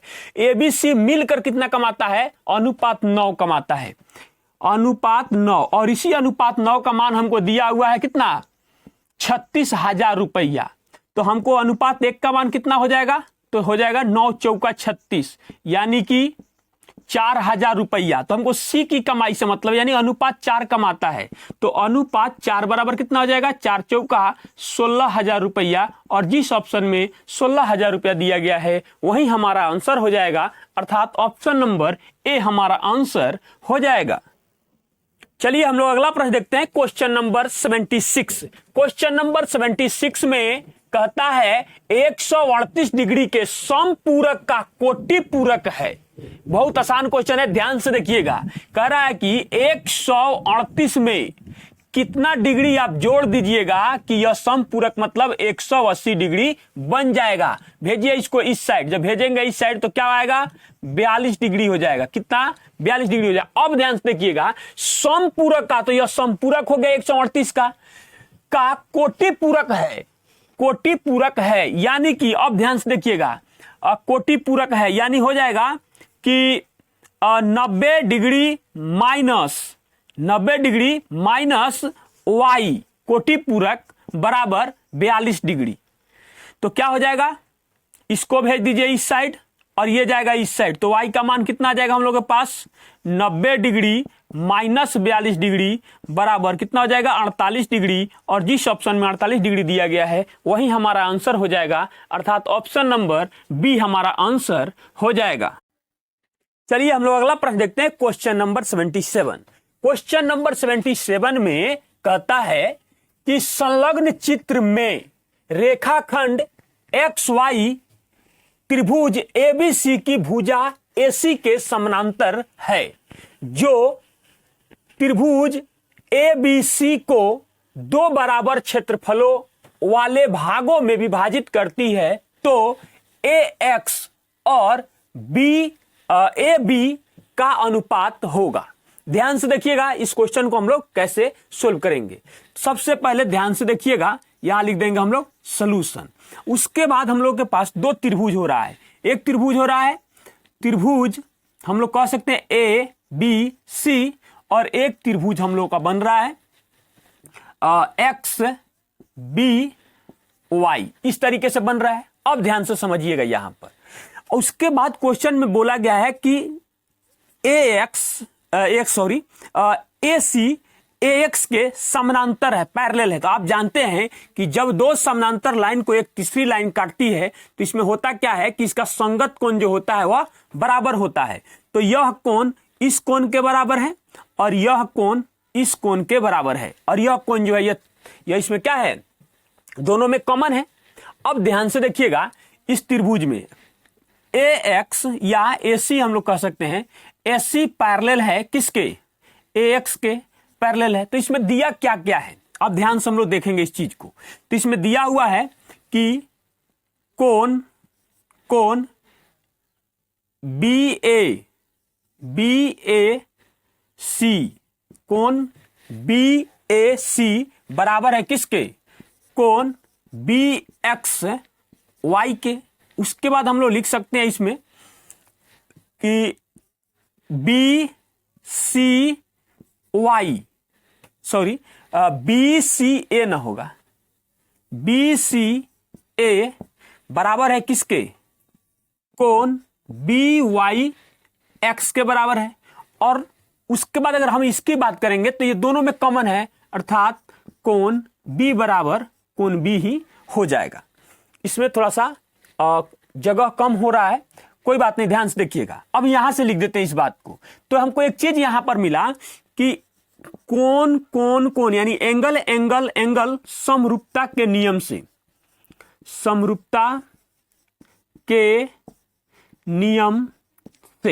तो इसका मतलब हो गया कि त्रिभुज BXY और BAC या ABC कह सकते हैं, कोई दिक्कत नहीं है। क्या है ये, समरूपता के नियम से, यानी कि यह समरूप है। जब यह दोनों बराबर होता है, आप जानते हैं कि कोई भी त्रिभुज, दो त्रिभुज समरूप कब होता है, जब यह कंडीशन यानी कि फुलफिल करता है। तो अब ध्यान से हम लोग देखेंगे यहां पर। अब हम लोग एक चीज इसमें देखेंगे, यहां पर एक चीज और भी इसमें कहा गया है कि दो बराबर क्षेत्रफल के भागों में विभाजित करती है। यानी हमको ये चीज दिया हुआ है, यहां हम लोग लिख सकते हैं कि दिया है कि त्रिभुज BXY का क्षेत्रफल जो होगा 1/2 होगा त्रिभुज ABC के, यानी कि इसके आधा होगा। अब ध्यान से देखिएगा, अब हम लोग लिखेंगे यहां पर, यहां नीचे ही लिख देते हैं। यहां से थोड़ा सा हमको लग रहा है कि कैलकुलेशन करने के लिए जगह की इसमें कमी पड़ जाएगी, लेकिन नहीं होने देंगे। ध्यान से देखिए, हम लोग अब लिख सकते हैं एरिया ऑफ त्रिभुज ABC बट्टा एरिया ऑफ त्रिभुज BXY बराबर। अब ध्यान से देखिएगा, यह जब भी इस तरीके का होता है तो दो समरूप त्रिभुजों के क्षेत्रफलों का अनुपात उनकी संगत भुजाओं के वर्गों के अनुपात के बराबर होता है। तो सबसे पहले अब संगत भुजा को देखना बहुत जरूरी हो जाता है। तो यहां पर हम लोग लिख सकते हैं, यहीं पे लिख देते हैं कि संगत भुजा कौन किसका होगा। तो ध्यान से देखिएगा, BX का संगत जो भुजा होगा वह क्या होगा, BA होगा। क्या होगा, BA हो जाएगा, या AB कह सकते हैं उसको। फिर हो जाएगा BY, तो BY का संगत मतलब संगतिया कह सकते हैं। BY का कौन हो जाएगा, BC। क्या होगा, BC। और इसका जो संगत भुजा होगा इस कोण के सामने जो होगा पड़ेगा, क्या हो जाएगा, XY का कौन हो जाएगा, AC। कौन होगा, AC हो जाएगा। तो देखिए, किसी भी संगत भुजा का स्क्वायर कर देंगे उसके तो उसका क्षेत्रफल प्राप्त हो जाएगा। तो यहां पर इसमें देखिए, अब AX वाला संबंध हमसे पूछा गया है, AX वाला। तो इस पार्ट वाला को हम पकड़ेंगे, इसको लेंगे। तो यानी कि क्या करेंगे, AB का स्क्वायर बटा BX, किसका, BX का स्क्वायर कर देंगे। और अब ध्यान से देखिएगा एक चीज, तो इसके बारे में हमको यहां पर दिया हुआ है कि इसका जो क्षेत्रफल है इसका आधा है। तो ध्यान से देखिएगा, तो इसका मान 2 हो जाएगा और अनुपात में बदलेंगे तो, और इसका मान 1 हो जाएगा। यानी कि यह हो जाएगा 2 और यह हो जाएगा बट्टा में 1 बराबर। अब ध्यान से देखिएगा, हम ए बी दिया हुआ है, ए बी को ए बी रहने देंगे, और बी एक्स को हम लोग कितना लिख सकते हैं, तो बी एक्स को हम लोग लिख सकते हैं, यहां पर लिख देते हैं बी एक्स को हम लोग क्या लिख सकते हैं कि ए बी, पूरा ए बी अब माइनस ए एक्स बराबर क्या बन जाएगा, बी एक्स। इस वैल्यू को यहां पर हम लोग क्या करेंगे, पुट कर दे रहे हैं, तो यहां पर तो रहने देंगे ए बी का स्क्वायर रहने देंगे, बट्टा यहां क्या बन जाएगा हम लोग के पास, यह बन जाएगा A B minus A X का होल स्क्वायर बन जाएगा। अब जो होल स्क्वायर है इसको इस साइड भेजेंगे, दोनों होल स्क्वायर को, टोटल का होल स्क्वायर समझ के इस साइड जैसे ही भेजेंगे, यहां सब कैलकुलेशन करना हम लोग शुरू कर रहे हैं। तो ये चला जाएगा √2 बन जाएगा, बट्टा में 1 बन जाएगा और बराबर हो जाएगा, और ये बन जाएगा A B minus A X बन जाएगा। तो ये इधर आके गुना होगा और ये इधर गुना होगा, तो इसमें तो गुना करेंगे तो कोई फर्क नहीं पड़ेगा, लेकिन इधर आएगा तो इसमें फर्क पड़ेगा। ये बन जाएगा √2 ए बी माइनस, फिर हो जाएगा कितना, √2 ए एक्स बराबर ए बी बन जाएगा। अब ध्यान से देखिए, इसको इस साइड भेजेंगे, इसको जैसे इस साइड भेजेंगे तो यहाँ के घट जाएगा, तो ये घट जाएगा, तो हो जाएगा √2 A B minus A B बराबर √2 ए एक्स हो जाएगा। अब चीजों को समझिए, इसमें से क्या करेंगे, कॉमन ले लेंगे हम लोग। जब हम लोग इसमें से कॉमन लेंगे तो हो जाएगा ए बी कॉमन लेंगे तो बचेगा √2 माइनस 1 बराबर √2 ए एक्स हो जाएगा। अब क्वेश्चन में जो हमसे कहा गया है ए एक्स, यानी ए एक्स पहले हमको चाहिए, तो ऐसे करते हैं, इसको इस साइड भेज देंगे, इसको इस साइड भेजेगा, इसको इस साइड भेज देंगे, तो हम लोग के पास प्राप्त हो जाएगा ए एक्स बट्टा ए बी, ए एक्स बट्टा ए बी बराबर हो जाएगा √2, नहीं √2, हाँ ठीक है, √2 माइनस 1 और बट्टा हो जाएगा √2। अब ध्यान से देखिएगा, तो यह किसी ऑप्शन में नहीं है, तो इस ऑप्शन को मिलाने के लिए हम क्या करेंगे, इसमें ऊपर भी √2 से और नीचे भी √2 से गुना कर देंगे, तो हमको यह मान जो प्राप्त हो जाएगा, यह हो जाएगा 2 माइनस √2, अब बट्टा हो जाएगा कितना, 2, अर्थात यह जिस ऑप्शन में आएगा यह आएगा 2 माइनस √2 अनुपात 2। अब जिस ऑप्शन में यह दिया गया है वही हमारा आंसर हो जाएगा, अर्थात ऑप्शन नंबर बी हमारा आंसर हो जाएगा। चलिए हम लोग अगला प्रश्न देखते हैं, क्वेश्चन नंबर 78। क्वेश्चन नंबर 78 में कहता है कि 1/3 का पावर -1 माइनस 1/4 का पावर -1 और पूरे का पावर -1 का मान होगा। यह जो क्वेश्चन है यह घातांक एवं करनी का क्वेश्चन है, या इसको सिंप्लीफिकेशन में भी हम लोग रख सकते हैं। तो एक चीज इसमें समझिएगा, एक ही लाइन में इस क्वेश्चन को हम लोग सोल्व कर सकते हैं, लेकिन सबसे पहले इसका जो फार्मूला होता है उसको समझना बहुत जरूरी है। मान लीजिए कि दिया हुआ है कि m का पावर -1, तो इसके लिए फार्मूला होता है 1 बटा m का पावर -1। अगर दिया हुआ है m का पावर -2, तो यह हो जाएगा 1 बटा पॉजिटिव बनाने के लिए +2, 1 बटा m का पावर +2। उसी तरीके से अगर दिया हुआ है 1 बटा m और इसका पावर -1 दिया हुआ है, तो सिर्फ अंदर वाला ही उलट जाता है, तो यह बन जाएगा m बन जाता है, और यहां जो पावर है वह ज्यों का त्यों रह जाता है। अगर यही रहता 1 बटा m का पावर -2, तो इसको हम लोग कितना लिख सकते हैं m का पावर 2। इस प्रकार से ये समझना बहुत जरूरी है, यह 8, 9, 10 होता है, उसको समझना बहुत जरूरी होता है। तो इसको इस साइड कीजिए, अब यहां से समझिए, तो इसी फार्मूला पे आ जाइए, तो क्या ये जैसे ही पलटेगा तो ये पॉजिटिव बन जाएगा और यह बन जाएगा 3 और यह जाएगा माइनस और यहां हो जाएगा 4। अब बात रहा इसका पावर -1 आएगा, ऐसे -1 हो जाएगा। तो पहले आप इसको अंदर से सोल्व कीजिए, जब हम लोग इसको सोल्व करेंगे तो हम लोग को प्राप्त होगा -1 उसका पावर -1। तो ये अंदर वाला ज्यों का त्यों रहने दीजिए, इस फार्मूला पे आ गया, देखिए यहां आ गया, ये चीज लागू हो रहा है, यानी कि यह बनेगा ऐसे 1 बटा 1 का पावर +1। तो आप जब इसको सोल्व कीजिएगा तो 1/-1 ही होगा। तो आप जानते हैं कि 1 में 1 से भाग देंगे तो 1 ही होगा, और माइनस में चिन्ह लगा हुआ है तो यह -1 हो जाएगा। अर्थात जिस ऑप्शन में इसका आंसर -1 दिया गया है वही हमारा आंसर हो जाएगा। बहुत आसान क्वेश्चन होता है ये सब, अर्थात ऑप्शन नंबर ए हमारा आंसर हो जाएगा। चलिए हम लोग अगला प्रश्न देखते हैं, क्वेश्चन नंबर 79। क्वेश्चन नंबर 79 में कहता है कि किसी त्रिभुज की भुजाएं क्रमशः 35 cm, 54 cm और 61 cm है। इसके सबसे बड़े शीर्ष लंब की लंबाई है। क्वेश्चन बहुत ही बेहतर है, बहुत ही क्वेश्चन खूबसूरत है, बहुत ही बेहतरीन क्वेश्चन है। ध्यान से देखिएगा इस क्वेश्चन को हम लोग कैसे सोल्व करेंगे। सबसे पहले एक त्रिभुज को पहले बना दीजिए। मान लीजिए कि एक त्रिभुज हम लोग बना दिए। उसके बाद दिया हुआ है इसके 35 cm दिया हुआ है, फिर उसके बाद दिया हुआ है कि 54 cm दिया हुआ है, उसके बाद कितना दिया हुआ है 61 cm दिया हुआ है। कोई बात नहीं। अब सबसे पहले इसमें समझने वाली जो बात है ये समझिएगा।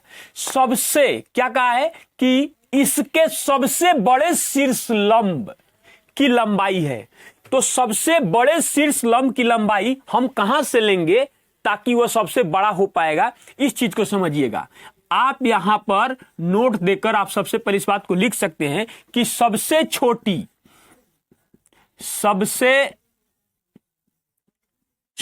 भुजा पर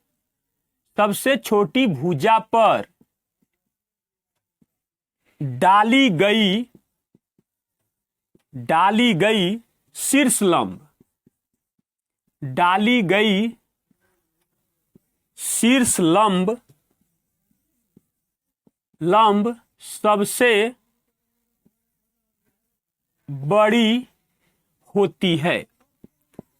लंब सबसे बड़ी होती है, अब समझिएगा ये चीज तो हम समझ गए।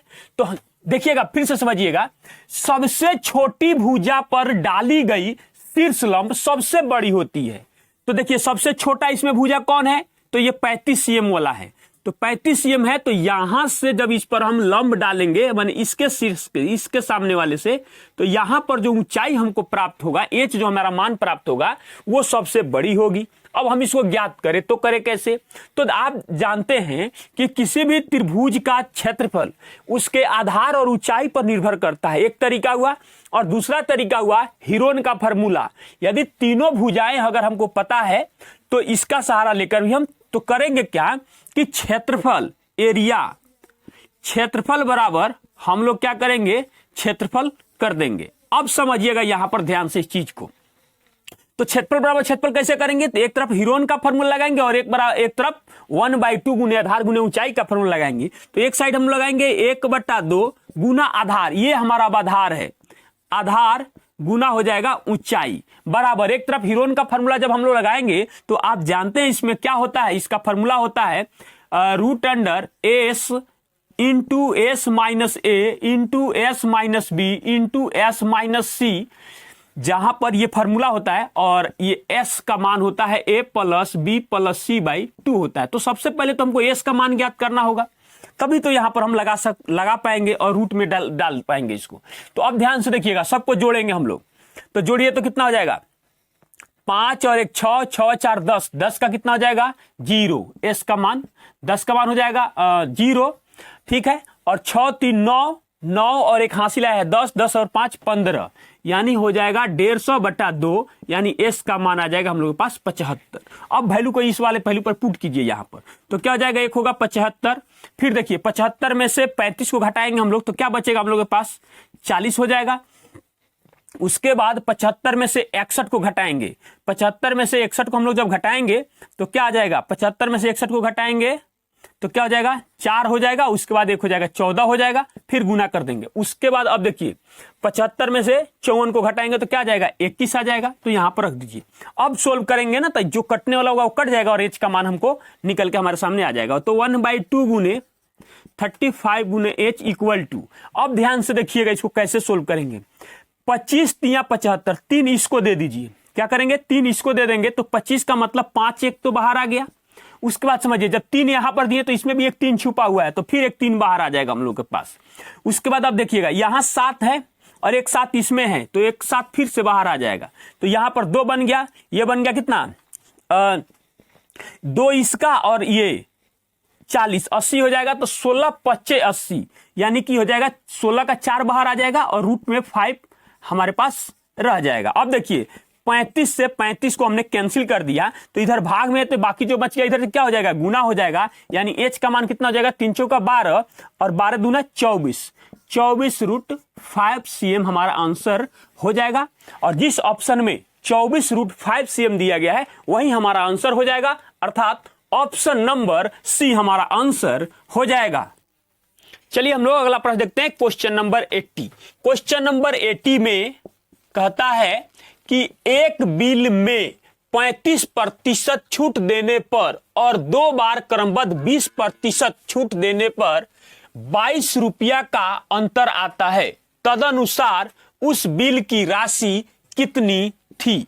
बहुत आसान क्वेश्चन है और यह रिपीट है, इसी सेट में 60 नंबर पर जो क्वेश्चन है वही हूबहू क्वेश्चन दिया गया है। ध्यान से देखिएगा, एक जो छूट का चर्चा कर रहा है 35% का, और दूसरा जो छूट है वह क्रमबद्ध है 20% और फिर से 20%।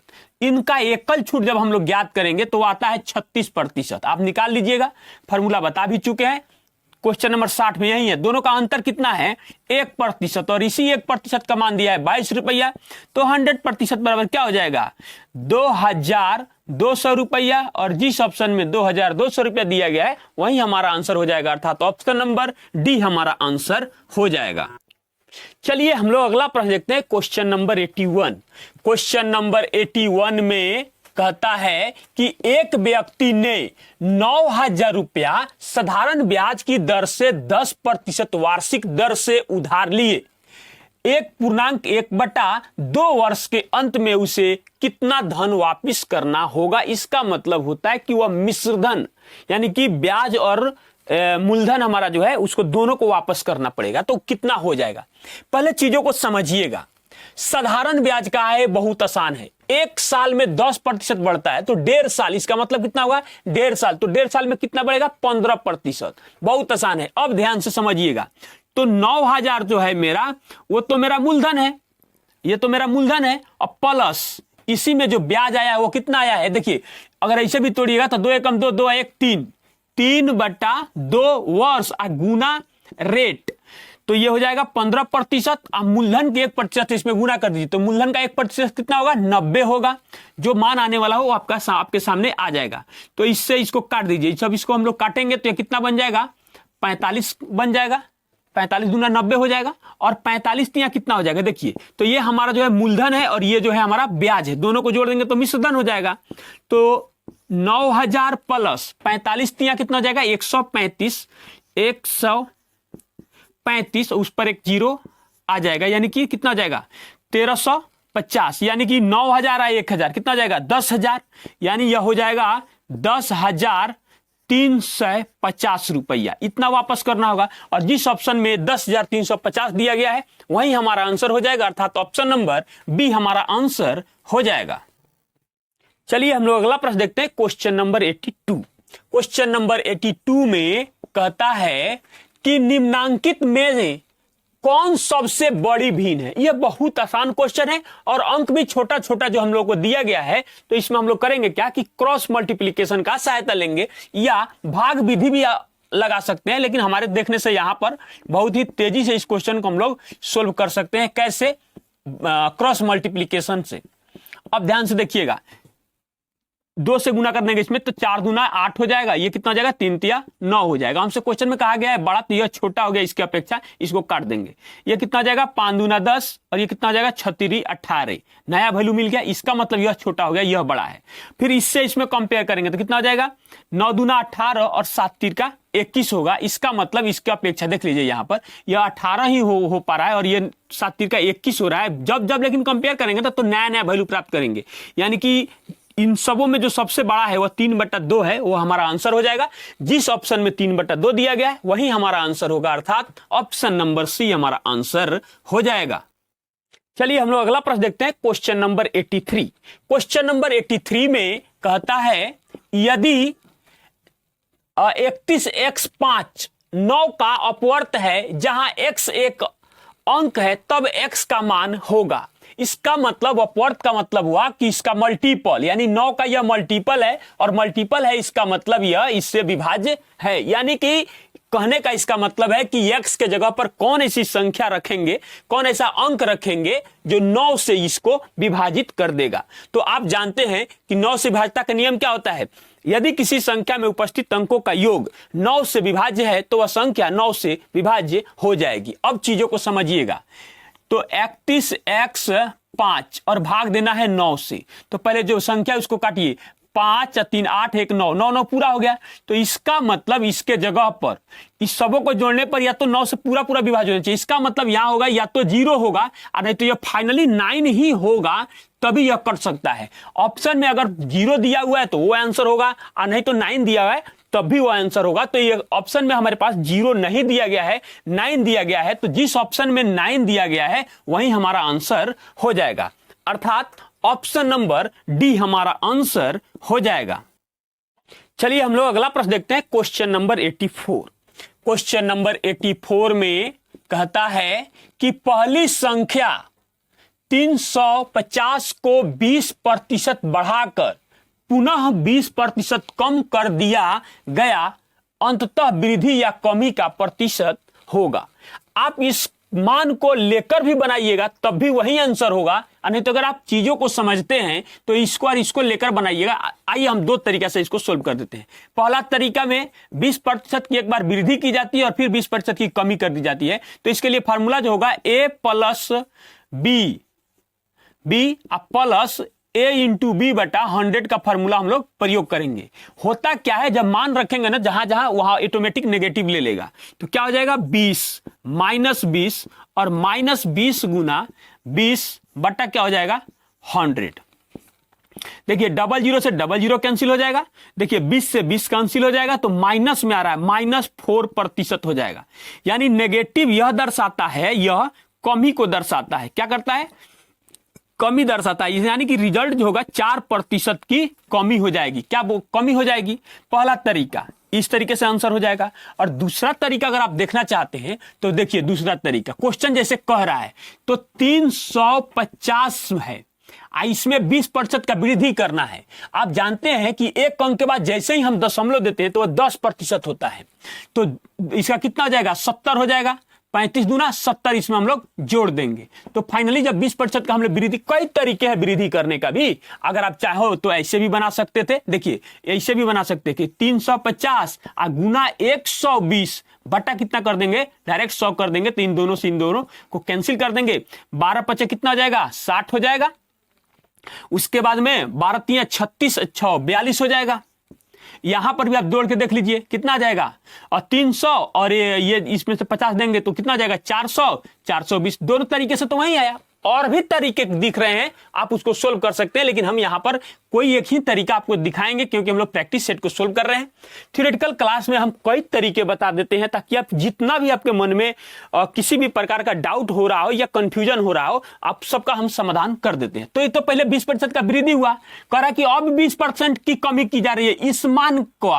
इस मान का जो आया है ना, इसका 20% का हम लोग कमी करेंगे या इसका, कोई एक का। कंफ्यूज मत होइएगा, दोनों एक ही चीज है। हमने आपको समझाया है कि देखिए दिखना चाहिए आपको, मंजिल एक है रास्ते अनेक हैं, कोई भी तरीका आप अपना सकते हैं। अब ध्यान से देखिएगा 420 में 20% का जैसे ही कमी करेंगे बचेगा कितना 80%। तो डायरेक्ट ऐसे सोल्व भी आप कर सकते हैं। या और भी तरीका है, डायरेक्ट 8 से गुना करा देते हैं इसमें तभी मान आता। 00 से 00 कैंसिल हो जाएगा, गुना कर दीजिए 8 दूना 16 का हासिल हो जाएगा 1, 6 के बाद 32 और कितना हो जाएगा 33 हो जाएगा। अब समझिएगा, अब रिजल्ट जो इससे कंपेयर करेंगे, इससे कितना का कमी आ गया इसमें देखिए तो 4 और 10 14 का कमी आ गया। तो 14 का कमी आएगा तो लिखेंगे 14 बट्टा 350 गुना कर देंगे 100%। अब इसका रिजल्ट ध्यान से देखिए, 1 0 से 1 0 कैंसिल, 5 से जब काटेंगे तो यहां पर आ जाएगा हमारे पास 2 और यहां बना हुआ है 7 और 7 से काटेंगे तो 7 दूना 14। देख लीजिए रिजल्ट कितना आया कमी हुआ है कितना का, 4% का कमी हुआ है। क्यों, देखिए यहां पर मान जो आया था माइनस में वह कमी दर्शाता है, और यहां पर आपको साफ साफ दिख रहा है कि इसकी अपेक्षा इसमें कमी आ गया, यानी 4% का कमी हो गया। इसलिए हम कई तरीके नहीं बताते हैं, ताकि थोड़ा सा वीडियो का जो लेंथ है ना वो बड़ा हो जाता है। आप जैसे कहिएगा हम वैसे सोल्व कर सकते हैं, दिखना चाहिए, नहीं आपको लगेगा कि कैसे बता दिए, लेकिन हम वैसा नहीं करते हैं। ये उन्हीं को समझ में ज्यादा आता है जो फाउंडेशन के क्लास किए हुए हैं, उनको ज्यादा समझ में आता है, वरना हम तो क्लास में बिल्कुल बेसिक से शुरू करते ही हैं। अर्थात जिस ऑप्शन में 4% कमी दिया गया है वही हमारा आंसर हो जाएगा, अर्थात ऑप्शन नंबर बी हमारा आंसर हो जाएगा। चलिए हम लोग अगला प्रश्न देखते हैं, क्वेश्चन नंबर 85। क्वेश्चन नंबर 85 में कहता है कि किसी वर्ग के क्षेत्रफल और उसके विकर्ण पर बने वर्ग के क्षेत्रफल के बीच का अनुपात है। बहुत आसान क्वेश्चन है, ध्यान से देखिएगा। सबसे पहले हम लोग एक वर्ग को बना देंगे। तो आप जानते हैं कि वर्ग की भुजा जो होती है वो सभी समान होती है, और भुजा को ऐसे सूचित किया जाता है। कोई भी एक इसका विकर्ण आप ले लीजिए, तो ये इसका विकर्ण हो गया, और इसके विकर्ण पर भी एक वर्ग बनेगा, और इसका क्षेत्रफल और पहले से जो है उसका क्षेत्रफल जो है उसका अनुपात हम लोगों को ज्ञात करना है। ध्यान से देखिएगा। तो अब ध्यान से देखिएगा, जब यह एक वर्ग है तो वर्ग की विकर्ण जो होता है वह √2a होता है, यानी कि इसका जो अब सब भुजा होगा वह √2a और √2a होगा। अब समझिएगा, क्वेश्चन में कुछ नहीं है, तो क्या बोला है, किसी वर्ग का क्षेत्रफल यानी इसका क्षेत्रफल, तो क्या हो जाएगा, यह होगा भुजा स्क्वायर, और फिर उसके विकर्ण पर बने वर्ग का क्षेत्रफल। अब इसका क्षेत्रफल, तो इसका भुजा का काम कौन कर रहा है, √2a, तो क्या हो जाएगा, √2a का होल स्क्वायर। बस हो गया, बहुत आसान क्वेश्चन है, ध्यान से देखिएगा। a स्क्वायर का a स्क्वायर ही रहेगा, और यह कितना हो जाएगा 2, उसके बाद कितना हो जाएगा a स्क्वायर से a स्क्वायर कैंसिल हो गया, तो यहां बच गया 1 और 1:2 हो जाएगा। अर्थात जिस ऑप्शन में 1:2 दिया गया है वही हमारा आंसर हो जाएगा, अर्थात ऑप्शन नंबर बी हमारा आंसर हो जाएगा। सेशन कैसा लगा कमेंट के माध्यम से आप अपनी राय जरूर दीजिएगा। आज के लिए बस इतना ही, मिलते हैं एक और बेहतर क्लास में, तब तक के लिए धन्यवाद।